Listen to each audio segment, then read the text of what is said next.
இந்தியாவின் போர் முழக்கமாக வந்தே மாதரம் பாடலை அங்கீகரிக்க வேண்டும். மக்களவையில் விவாதத்தை தொடங்கி வைத்த பிரதமர் மோடி பேச்சு.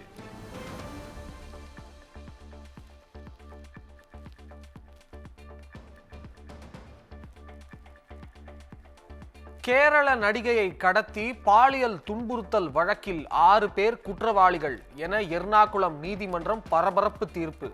குற்றவாளிகள் 6 பேருக்கான தண்டனை விவரம் 12ஆம் தேதி அறிவிக்கப்படும் என்றும் தகவல்.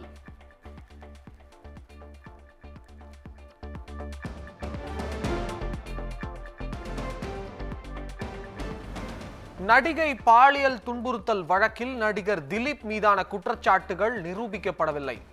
போதிய ஆதாரங்கள் இல்லாததால் நடிகர் திலீப்பை விடுதலை செய்தது எர்ணாகுளம் நீதிமன்றம்.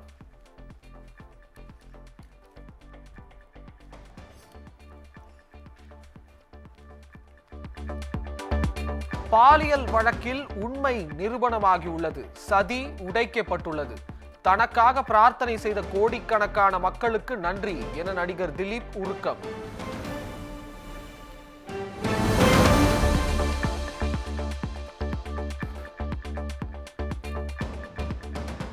அரசு பணி நியமனத்திற்கு லஞ்சம் பெற்ற விவகாரத்தில் அமைச்சர் KN நேரு மீது FIR பதிவு செய்ய வேண்டும்.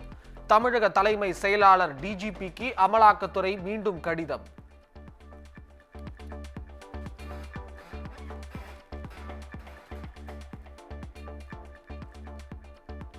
அமைச்சர் KN நேரு மீது தமிழ்நாடு காவல்துறை வழக்கு பதிவு செய்ய வேண்டும். அமலாக்கத்துறையின் கடிதத்தை சுட்டிக்காட்டி அண்ணாமலை வலியுறுத்தல்.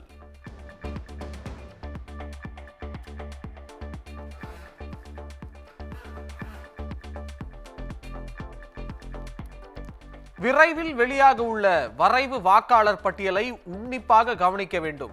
திமுக மாவட்ட செயலாளர்கள் கூட்டத்தில் முதலமைச்சர் ஸ்டாலின் வலியுறுத்தல்.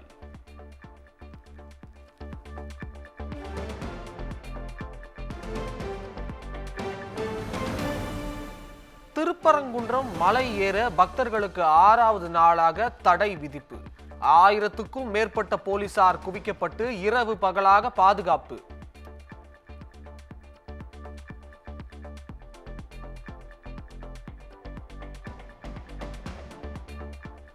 தாம்பரம் சானட்டோரியம் அருகே 2 பேர் மீது கொலைவெறி தாக்குதல். தப்பி ஓடிய 2 பெண்கள் உட்பட 6 பேர் கும்பலுக்கு போலீசார் வலைவீச்சு.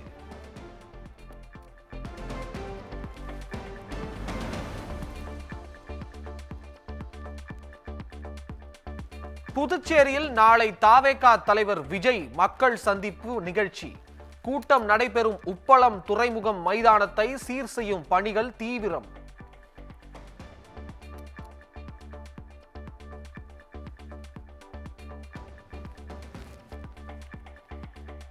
QR குறியீட்டுடன் நுழைவு சீட்டு வைத்திருக்கும் புதுச்சேரியை சேர்ந்த 5000 பேருக்கு மட்டுமே அனுமதி. வழிகாட்டு நெறிமுறைகளை கட்டாயம் கடைபிடிக்க வேண்டும் என தாவேகா தொண்டர்களுக்கு ஆனந்த் அறிவுரை.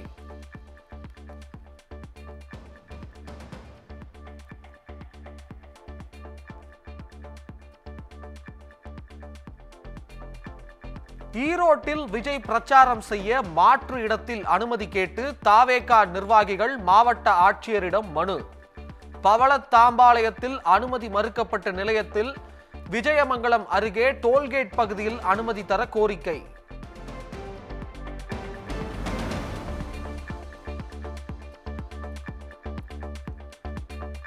சிவகங்கையில் உள்ள அரசு காப்பகத்திலிருந்து 3 சிறுமிகள் தப்பி ஓட்டம்.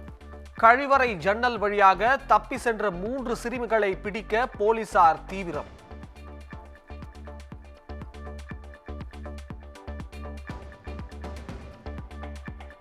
பட்டீஸ்வரத்தில் 11ஆம் வகுப்பு மாணவர்களால் 12ஆம் வகுப்பு மாணவன் கொலை செய்யப்பட்ட சம்பவம். மோதல் சம்பவம் தொடர்பாக தலைமை ஆசிரியர் மற்றும் ஆசிரியர்களிடம் மாவட்ட முதன்மை கல்வி அலுவலர் விசாரணை.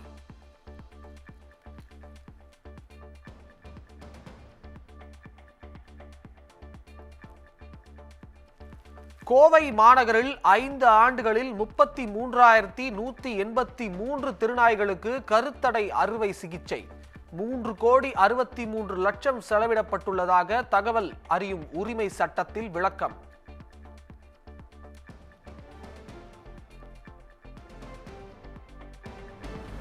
வெகு விமர்சையாக நடைபெற்ற காஞ்சிபுரம் ஏகாம்பரநாதர் கோயில் கும்பாபிஷேகம் 18 ஆண்டுகளுக்கு பிறகு நடந்த குடமுழுக்கு விழாவில் ஏராளமான பக்தர்கள் பங்கேற்பு.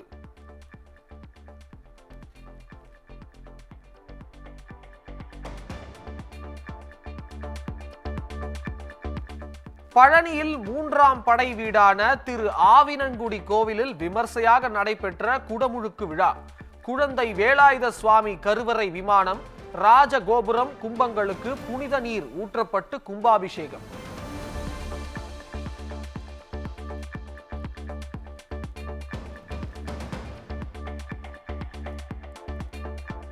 சென்னையில் ஆபரண தங்கத்தின் விலையில் இன்று எந்த மாற்றமும் இல்லை. ஒரு சவரன் ரூபாய் 96,320 ரூபாய்க்கு, வெள்ளி நிலை கிராமுக்கு 1 ரூபாய்க்கும் குறைவு.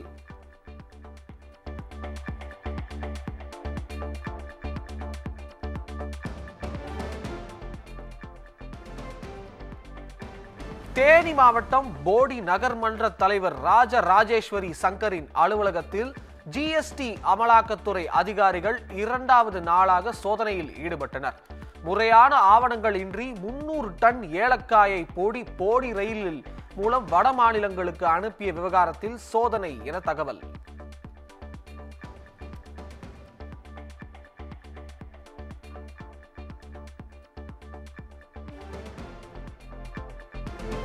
ராமநாதபுரம் RS மங்கலம் அருகே வீட்டின் பூட்டை உடைத்து 150 சவரன் நகை கொள்ளை.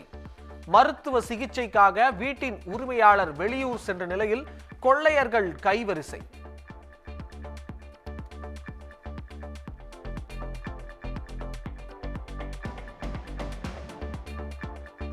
தமிழகத்தில் இன்று முதல் 6 நாட்களுக்கு மிதமான மழை பெய்ய வாய்ப்பு. சென்னை வானிலை ஆய்வு மையம் தகவல்.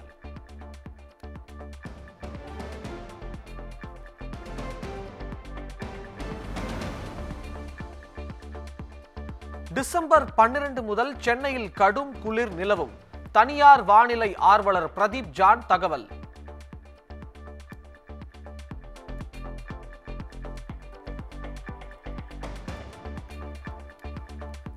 சென்னையில் தொடர்ந்து 7வது நாளாக இண்டிகோ விமான சேவையில் 71 விமான சேவைகள் ரத்து.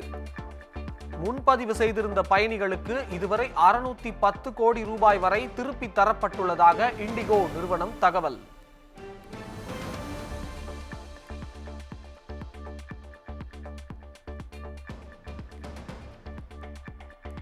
புதின் வருகையை தொடர்ந்து உக்ரைன் அதிபர் ஜெலன்ஸ்கியும் இந்தியா வருகிறார். ஜனவரி மாதம் டெல்லி வரும் பயண திட்டம் குறித்து இரு நாட்டு அதிகாரிகளும் பேச்சுவார்த்தை.